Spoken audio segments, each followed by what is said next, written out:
గోదావరి పరివాహక ప్రాంతమైన భూపాలపల్లి జిల్లాలో సింగరేణి గనులు ఉన్నాయి. దానికి సంబంధించి రేపు అనగా 20వ తారీఖు ఉదయం 5 గంటల నుంచి 7 గంటల వరకు గుర్తింపు సంఘం ఎన్నికలు జరుగుతున్నాయి. దీనికి సంబంధించి 13 పార్టీలు ఇందులో ముఖ్యంగా పాల్గొంటున్నా గానీ ఏఐటీయూసీ టీబీజీకేఎస్ సంస్థల మధ్యనే గట్టి పోటీ అని చెప్పేసి ఇరు వర్గాలు అనుకుంటున్నారు. ఇక చూసినట్టయితే తమ యొక్క పట్టు సాధించడం కోసం అన్ని పార్టీలు ఏవైతే రాజకీయ ఎన్నికలు జరుగుతాయో అదే విధంగా డబ్బు మద్యము ఏరులై పారిందని ఒక విధంగా చెప్పుకోవచ్చు.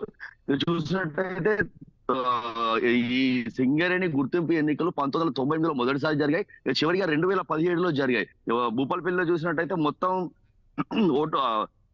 గనులలో 9 పోలింగ్ కేంద్రాలను ఆఫీసర్లు ఏర్పాటు చేశారు. దీనికి సంబంధించి ఆర్డీఓ స్థాయి అధికారుల దగ్గర నుండి ఎన్నికలు నిర్వహించడానికి అన్ని ఏర్పాట్లై ఇంత ముందే వీళ్ళకి సంబంధించి ఎన్నికల్లో పాల్గొనే అధికారులకు 5 రోజుల పాటు శిక్షణ తరగతులు నిర్వహించారు. ఇక ఎన్నికలు చూసినట్టయితే ఇది రహస్య ఓటింగ్ పద్ధతిని అంటే రహస్య ఓటింగ్ ద్వారా ఎన్నుకోబోతున్నారు. రేపు రాత్రి 11 గంటల వరకు మొత్తం కౌంటింగ్ కూడా అయిపోతుందని చెప్పేసి అధికారులు చెప్తున్నారు.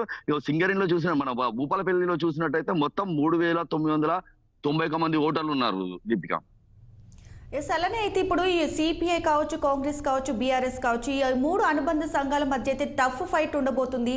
ఇప్పుడు రేపు జరగబోయే ఎన్నికలు ఎలా ఉండబోతున్నాయి?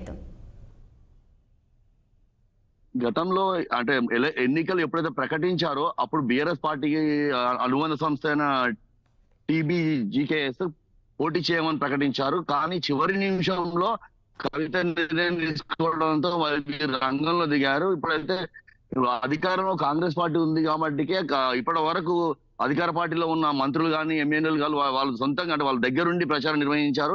అందరూ ఆశావాళ్ళు ఏం చెప్తున్నారంటే ఇప్పుడు అధికారంలో కాంగ్రెస్ ఉంది కాబట్టి ఎట్టి పరిస్థితుల్లో కాంగ్రెస్ చేజిక్కించుకుంటుందని చెప్పేసి పోటీ నడుస్తుందని చెప్తున్నారు. Deepika thanks for the updates Krishna.